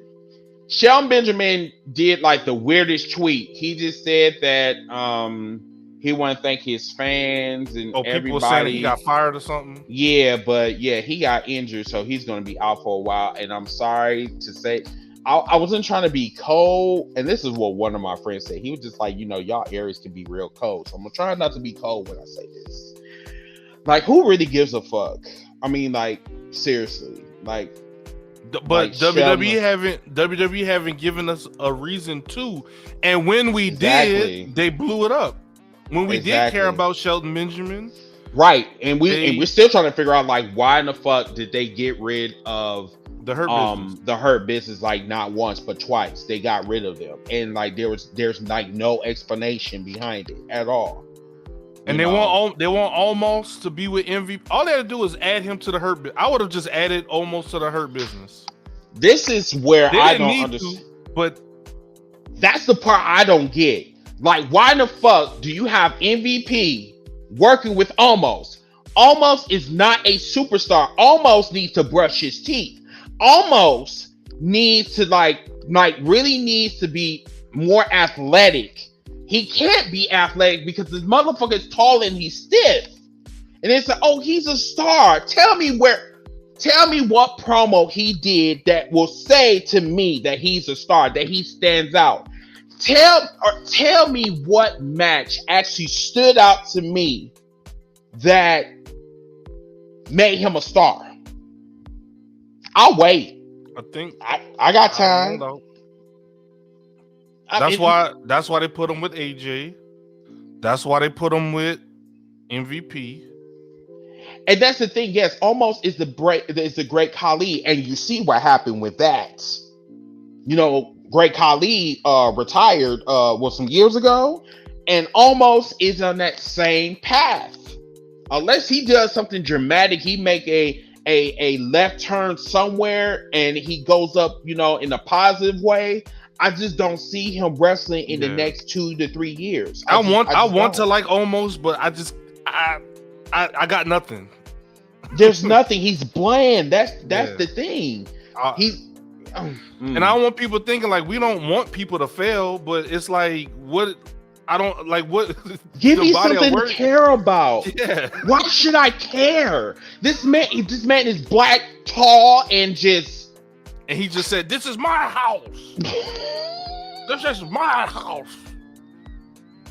What? If you sit your goofy ass down somewhere. I hate you. No, he always say that. This is my house. This is my house. He does this is my. Oh wow, you slap. Like, give me I like Walter. Well, actually, he doesn't actually say this is my house. He actually does. Okay, never mind. After every move, he say that. Okay, bro, I get it. Shit. And this man be slobbering like all over the place. This is my house. This is my house. Okay, Almost we get it, bro. Fuck. Funny as fuck. Did you enjoy Kevin Nash as a wrestler for the most part? No. Not really? But he was better than this, I think. Yes, like Kevin Nash, you know what I'm saying? Kevin Nash stood out because he was charismatic and he had some decent promo skills without the scripts. Mm-hmm. Now I'm not talking about Kevin Nash in the 2000s. I'm talking about Kevin Nash when he came in. Right. So that's the only reason why Kevin Nash survived the way he did. And he had a good finisher, the jackknife. The jackknife, yes, because the way you landed, like on that mat, he just drops you. Yeah, he just drop you. You know, even though Psycho Sid took that move and made it into a powerbomb, which was very basic, by the way. Psycho Sid. That's what I'm saying. Like, Psycho Sid. Like, I'm thinking of like just big guys that we at least like Big Show. I feel like Big Show. I enjoyed his work for the most part. Especially the Giant. I'm just saying, early Big Show wasn't that bad. No, he wasn't. But when he decided to be roller coaster Big Show, then that's when I started getting tired of Big Show. Like dead ass. Like, I'm just thinking of like big men, you know what I'm saying? Like that somebody did it right. Mark Henry. Mm-hmm. Like, so Ty said that she heard that Sasha Banks unfollowed everyone that worked for the WWE, including her husband, on Twitter. There are talk on Twitter saying that Sasha Banks shaded Trish Stratus because of backstage politics. BS. I don't know nothing about that. I don't know about that either. Yeah. Why should I follow her husband? I thought that's weird. That's interesting. Interesting. But what's up, Tidal? Thanks for commenting and hanging out with us. Yes, very much so. I'll be like, man, sit your biscuit head looking. Talk about almost. Yes. What else happened? Now I will also say this. I've seen some interviews of Omos. He seems like a very nice guy, but in the wrestling bubble, like, dog. No. just not doing it for me. Yeah. I'm sorry. Well, I will say that we're not trying to like fucking, bury the guy, but it's like. So I wanted to kind of talk about this little number. Oh man, here we go. Yeah. So I did do a video on this, so you guys can go to YouTube, #Heels for Life, where I actually did a video about this. Oh, nice. But, yeah. So check that out. We let's kind of talk about this CM Punk versus Eric Bischoff. Now, a couple of days ago, we did a special segment about storylines or what have you. So I just want you guys to see how we can, like, I don't know what is going on with Eric Bischoff. I don't know what's up with this shade throwing or something like that, but there is a concern that I do want to bring up, and this concerning AEW is AEW capped at like 1 million views or 1 million viewers, or like what is going on? Like, why they're stagnated at like 1 million? What do you think, Ziggy? I'm sorry, I just got some, but you talking about with the news with Eric and CM Punk? Yeah, so first of all, it was all about like, that AEW needs to do better storytelling. That I disagree with. Now, the one part about the viewership, especially on Rampage is getting worse by the moment. But see, that's the thing with, I don't know who started this viewership and ratings, and I feel like as a fan, is the show good? Is the show? I mean, I know viewership matters, but are they putting out a quality show? And that's what we should be concerned about. I think we should be more concerned because people get into these. Well, Raw had this, and SmackDown had this, and AEW had like. Me personally, I do not give a fuck about the ratings. I entertained? If I'm about to spend 3 hours of my time to watch Raw, am I entertained? If I'm going to take 3 hours of my time to watch Dynamite and then 4 hours of my time to watch Dynamite and Rampage, will I be entertained? If it's yes, I'm cool with it. I know that's on Vince and Tony Khan and everybody else to figure out the ratings and make compelling TV. I don't care about ratings, and I think fans get caught up too much in ratings. Yeah, I think, but you know what? I believe in wholeheartedly that all of this didn't start until AEW came on the scene. Yeah, ratings. Yeah, Look, because now it's all about ratings. I'm like, and like my whole thing is like ratings ain't hurting me, and it's obviously not hurting AEW or their ticket sales. Like that's the part that we really need to talk about. Let's talk about them ticket sales. Is it hurting AEW? No, because they sold out in less than 45 minutes with all of their tickets for their next pay-per-view. Double or Nothing's already sold out. Forbidden Door sold out. The Dynamite in Milwaukee sold out. Yeah, when they came down here in New Orleans, they were sold out too. Yeah, so that's what I'm saying. Like, I mean, ratings to me, I don't give a fuck about ratings. This is the fact that can you produce a great show? In AEW, they do that on a daily basis. But ratings, yeah. Go ahead. I'm sorry. But the one thing, no, you good. The one thing I do want to talk about, one of my guys wanted me to watch Rampage, and this had to do with Scorpio Sky, the TNT Championship, T.I. Conti, and Sammy Guevara. Yeah. I don't know what the fuck they're doing with that storyline, but they need to make up their fucking mind because we've seen another double turn.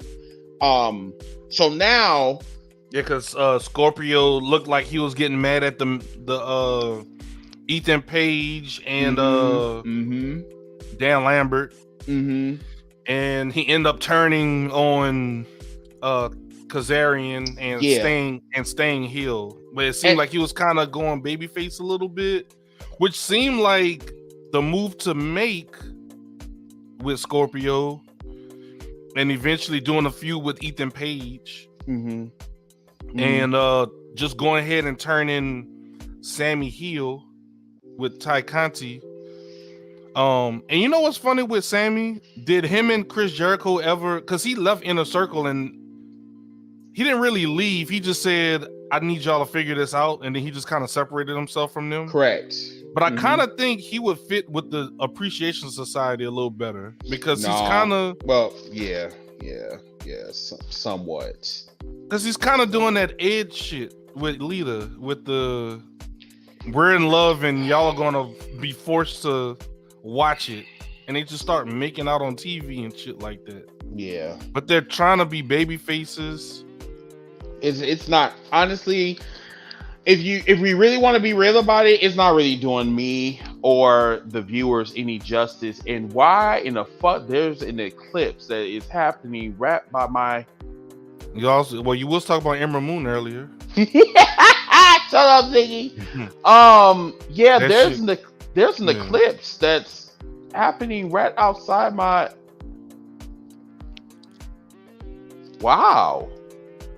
There's really an eclipse. Wow. This is really crazy. Sorry about that, y'all. This is... I've never seen this before. Wow. Crazy. Let me see. What the fuck I was gonna say? Damn. I lost track. What the fuck? Damn. I totally lost track. But it'll come back to me. But yes, right now is 10:24. So what we're gonna do is we're gonna take a quick commercial break, and then we'll be back and we'll talk about our main topic. So thank you guys for joining. And remember to like this video, share the podcast as much as possible. We appreciate your support, and we'll be right back. All right. Hashtag Heels for Life will be back after this brief commercial break.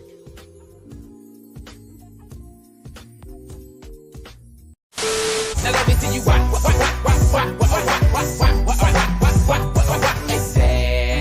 you had to do it like that? Body ladies taking it back, looking like they breaking they back. Wait, now I'm taking shawty with the microwave, hotter than a baby in a microwave. Look at how she whopping, man, she might get paid. She whop a little harder. Look at how she whop, she a party starter. I hope that security remember the Carter, cause I ain't been to whop over two and holler. Said I never dropped dime, but I drop you $1. Told her give me a number and maybe I call her. She said that she knew me and she know I'm a baller. Man, I been a while by out of here, I see how tomorrow. I paid this cover. I ain't gonna stand still. Now I'm finna wop. Now let me see you wop.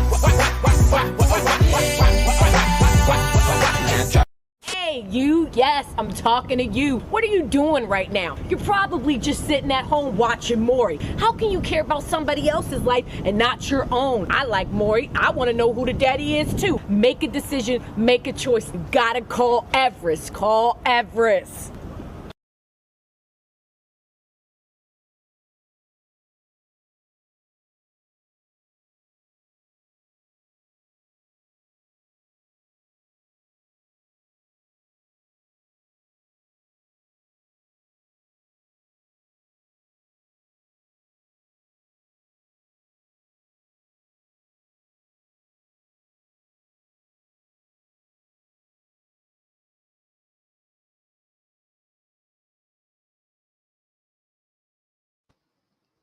Okay, that was weird. Okay, so I had a commercial for you guys, but yeah, it's yeah. Okay. Anyway, I thought it was just me. Um, so let me just bring back our music. I'll probably play it for like next week. I'll just see what the fuck happened with that. Anyway, all right. So we are on our last segment.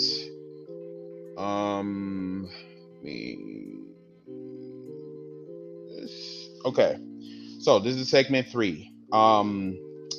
This is the most toxic wrestling era ever. So the reason why I wanted to talk about this, y'all, is because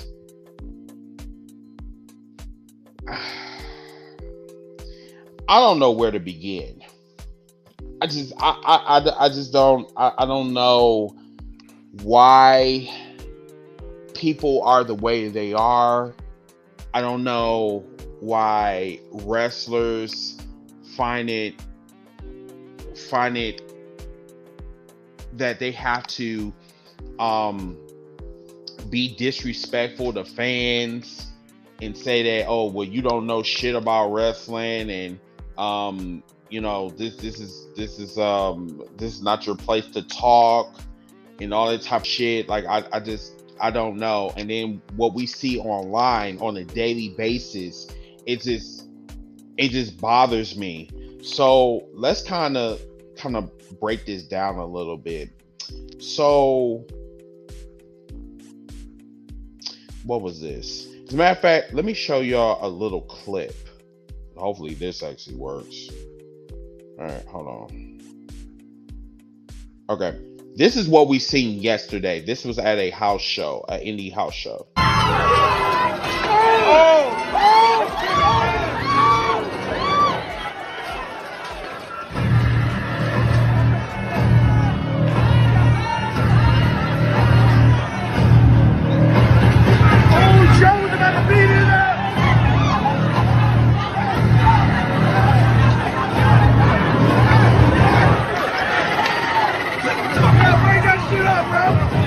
Get him out of here!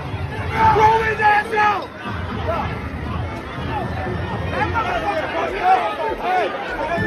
Throw his ass out! Throw him out, bro! Get him the fuck out of here, man!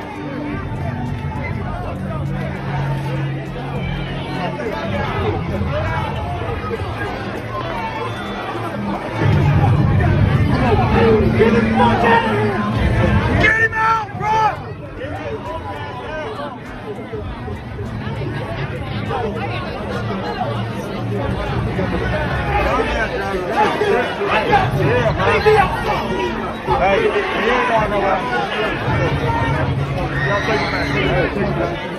Shut up, bro.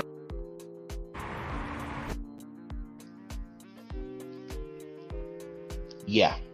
So apparently this fan wanted to headbutt this wrestler. His name was Joe Black, if I'm not mistaken. He decided to headbutt him. I guess there was some I think Mr. Black had slapped. He slapped his hat. Yeah, slapped his hat, and this man decided to headbutt the wrestler, and then they had a tussle. I might be in the unpopular decision on an unpopular opinion on this, but at the same time, you reached over that barricade and you slapped somebody's hat off their head. But he's a heel. I know, but you at the same time, man, you can't put your hands on people.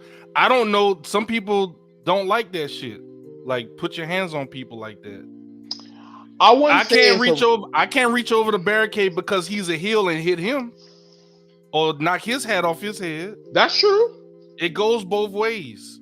Just because you a heel, same thing with MJF. Just because you a heel, don't give you free reign to do shit to people. There has to be lines that have to be drawn. You could get in his face and talk shit to him, but when you hitting, for all I know, that's his favorite hat his grandma gave him. I don't know. I'm just saying. When you're hitting, when you knock something off somebody's head, I know he's playing a character. I know he's a heel. But there's a line that has to be drawn with putting hands on each other, both ways. I agree. I totally agree. I mean, people getting on the fan. I know he escalated the situation and everything, but I'm just saying, would you let somebody, if you were in the front row, somebody just slap the hat off your head? Would you just be? No. Some people will laugh it off. I mean, some people might laugh it off. Some people might feel kind of like played by that. Because number one, I mean, like, he's a heel. I mean, like, it. that, what happened if I had a sign and I ripped it up? So you telling me that I need to headbutt the wrestler? No, I'm not saying that. I'm not saying he was justified in doing that, but I'm saying he did kind of started slapping the hat off his head. But he's a heel, though. That don't make. But I get that, but that don't. Okay, so I'm a heel, so I can just go and just slap somebody, and you can't slap somebody physically. I'm just saying. He didn't slap him like, in the face or anything. He just slapped that's what I'm saying. It's still part of the act. Not everybody cool with that though. Just because it's part of the act. Then why we need to be fans though? If we're talking about, we love wrestling. That's part of the act. Now, I get it, but I get what you're saying. Everybody, I could be a top. I could be. Some people just not cool with. Just like some wrestlers not cool with us going to these signings, and I get that. Touching them. Some people just don't want to be touched. I can sit and enjoy the show. Don't touch me. I'm not gonna touch you. But that don't give you the right to headbutt somebody. Now you're being physical. That didn't give him the right to knock the hat off his head either. That's just the way I know that's part of the act though. I'm just saying. I'm at the. That's what I say. I'm not part of the popular opinion on this because I talked to some people on Twitter about it. I'm just saying, like, I get they take signs and rip them up and slap shirts out of people's hands or slap towels out of. I'm just not a fan of any of that hitting stuff. Yeah, there are levels to this. There's definitely levels to this shit. But at the same time, I'm sitting up here and I'm trying to, people want to be on the act. No, I get it. People want to be on the act, but then yet they're sitting there talking about, well, you can't slap me or whatever, but they love to slap the wrestler. They want to attack the wrestler. It goes both ways. I get it.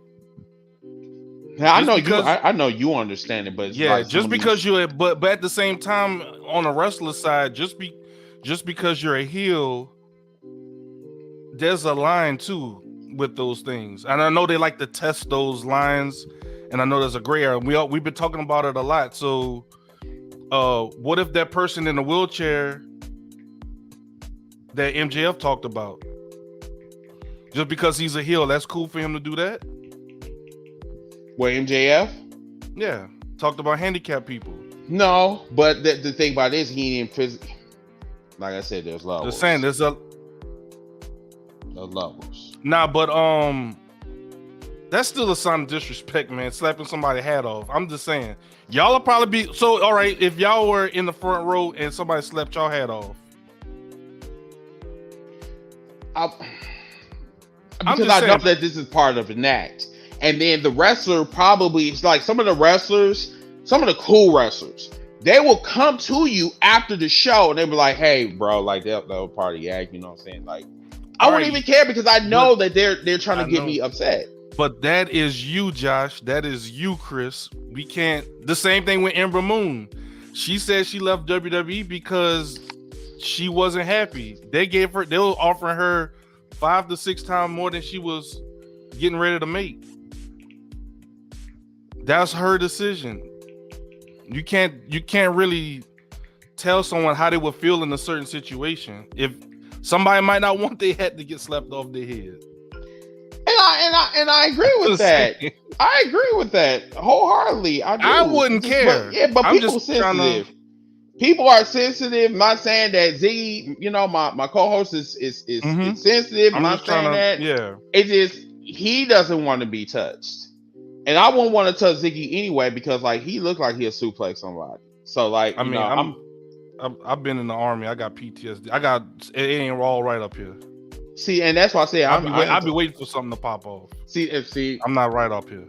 See, that's why I ain't touching him. I'm not dealing with him.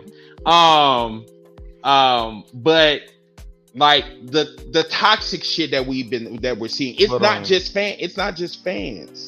It goes both ways. It's the fans. It's the fans and the wrestlers. It's everybody. It's social media. It's these media outlets that push this stuff. Yes. Because what's the guy that sits with Dave Meltzer? I forgot who was his name, but I know who you're talking about though. But I mean, they push the ratings. They push this stuff out. Like, would you think if they weren't talking about it all the time, would we really be talking about it or worried about it? 5-star matches. No, because we care about 5-star matches. No, and stuff like that. All I care about is how is my experience. I don't need some fan or some journalist to say, "Oh, this was my 5-star column." I don't give a fuck about that because it could be 2 stars for you and it could be 5 stars for me. You don't speak for me. You speak for yourself. Saying. So I don't give a shit about that. And Dave Meltzer is up there with the most toxic men or figures in wrestling. And the crazy thing is the nigga's not even a wrestler. The man's a journalist. He's not a wrestler. But everybody wants to put him on that celebrity status because he has connections in the WWE. Well, I've connected with some of the wrestlers, but that don't make me like a wrestler. That doesn't make me stand out. I mean, it just tells me that I know this motherfucker. I mean, shit. Personal experience is everything. Yes, very much so.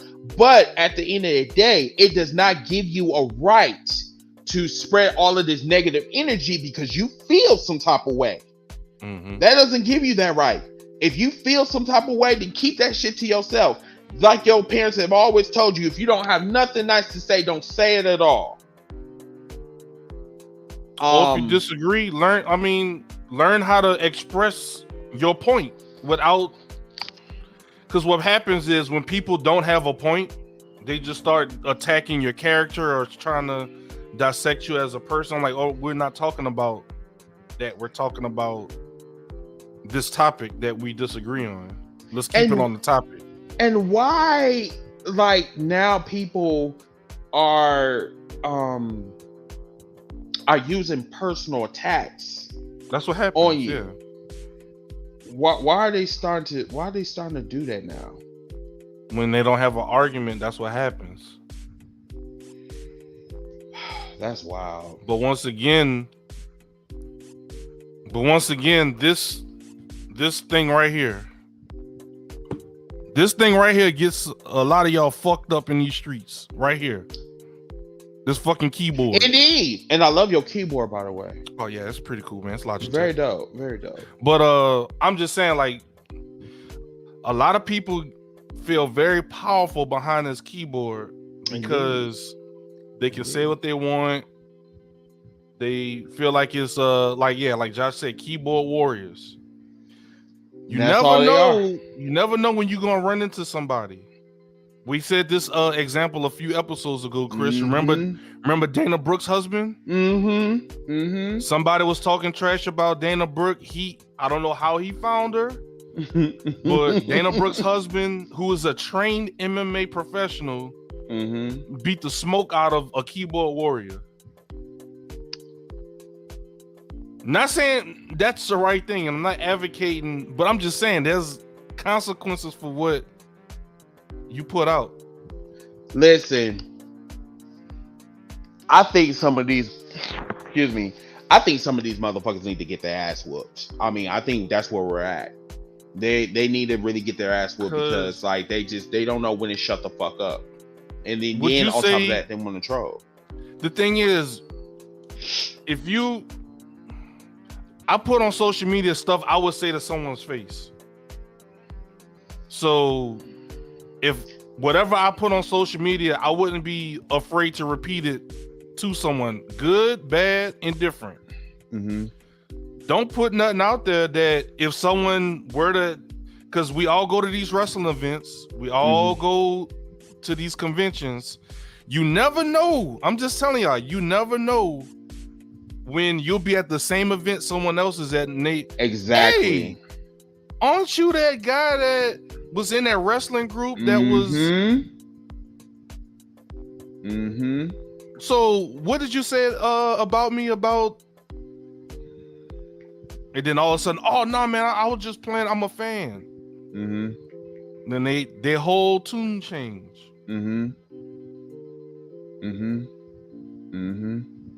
So that's why I don't even put negativity out. I try not to put any negativity out on my social media because I don't want any kind of that stuff to come back on me like that. Put out positivity because that's what I want to portray. That's what I want to put out. Yeah, and also what I tell people too, if y'all are tired of a lot of the stuff that you see on social media, to an extent, you control your algorithm. Start unfollowing shit. Start blocking people. If you don't like what you see on your social media, start taking stuff, start leaving groups if you need to. That's what I would do. Like I told Chris a long time ago, before I jumped into WCC, I was in another wrestling group and I had to leave it because it was just too toxic. And my timeline, my notifications, much better because of that. And like we in WCC, we have I decided to kind of change up the way we're talking about wrestling. So instead of talking about today's wrestling like repeatedly, I just said like, let's talk about some past wrestling. And the response was great. And because we're thinking about that's just why we love wrestling. Oh, you remember when? Oh man, that was cool. Remember when Chris Jericho was talking about?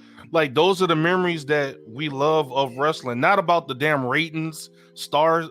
That is part, and that's mainly the things people argue. Shit that don't have nothing to do with the product. And that's why we have to, as a consumer. Exactly. And as humans, we have to reprogram,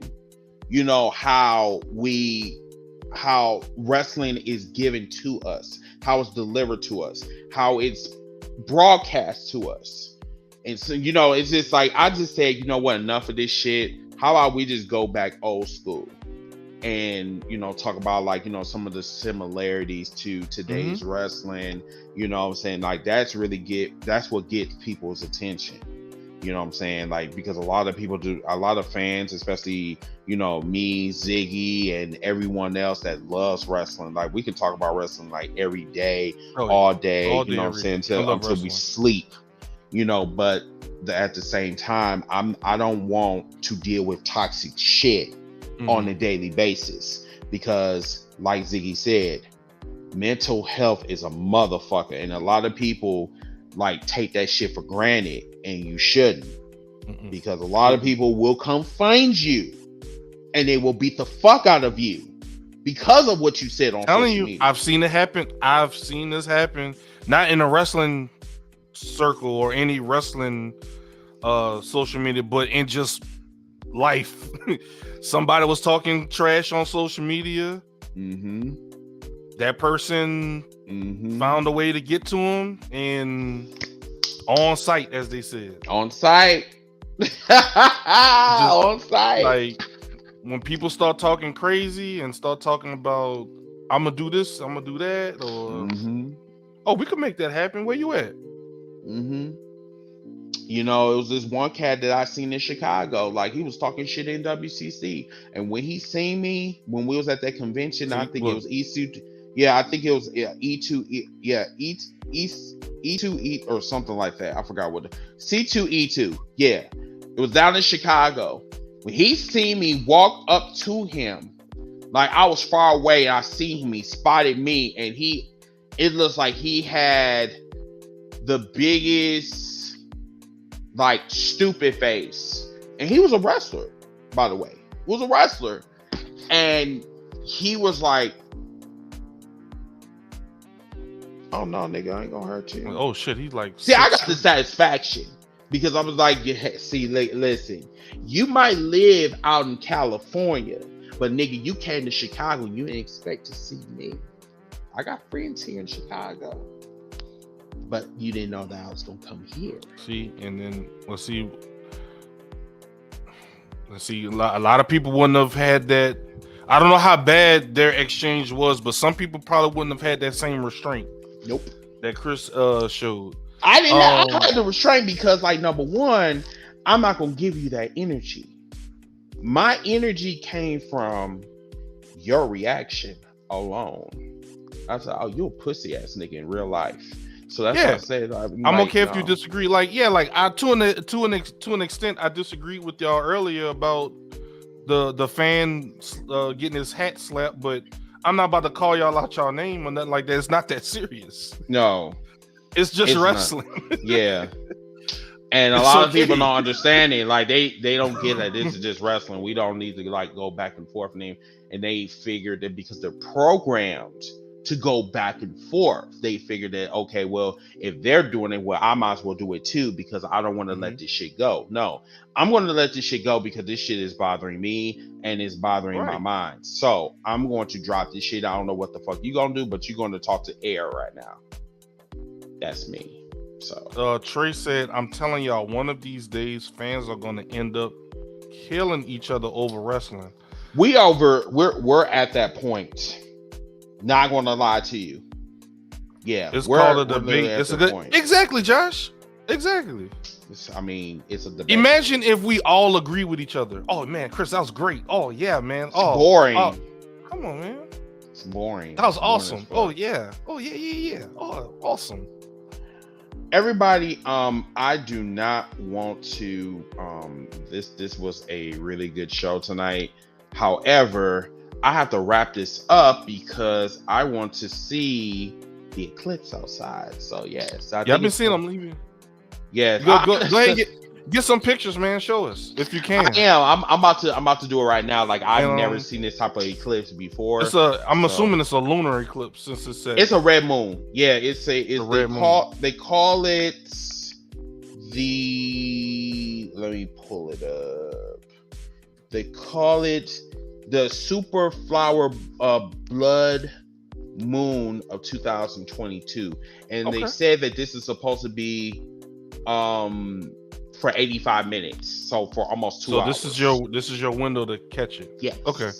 Yes. Well, go ahead and enjoy. I love, aside from wrestling, I love astrology. I like stars and space and Yes, constellations and stuff like that. So this is something that's I've right never on my seen. alley. Yeah, this is something I've never seen before. Clouds And, blocking your shit. Yeah. You said who? Josh said clouds. Yeah.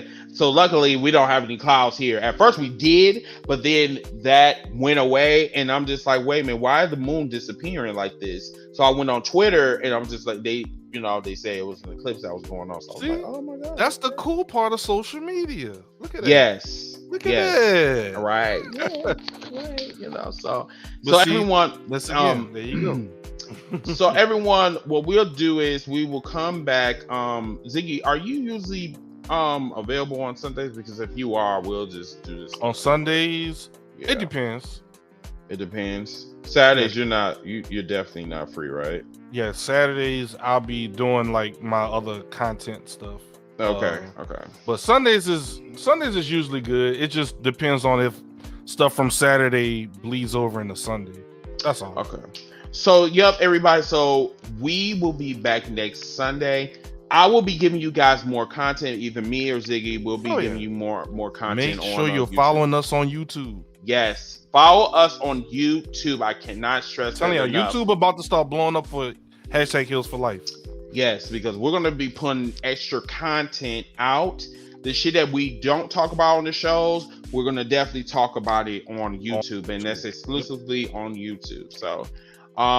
So guys, thank you. Oh, guys and gals, thank you so much for joining us. We'll be back next Sunday. Until that time, I'm your host, Mr. Team Bringing. And I'm Ziggy the Beast, and I appreciate y'all. Have a good one. See you guys next week. Bye.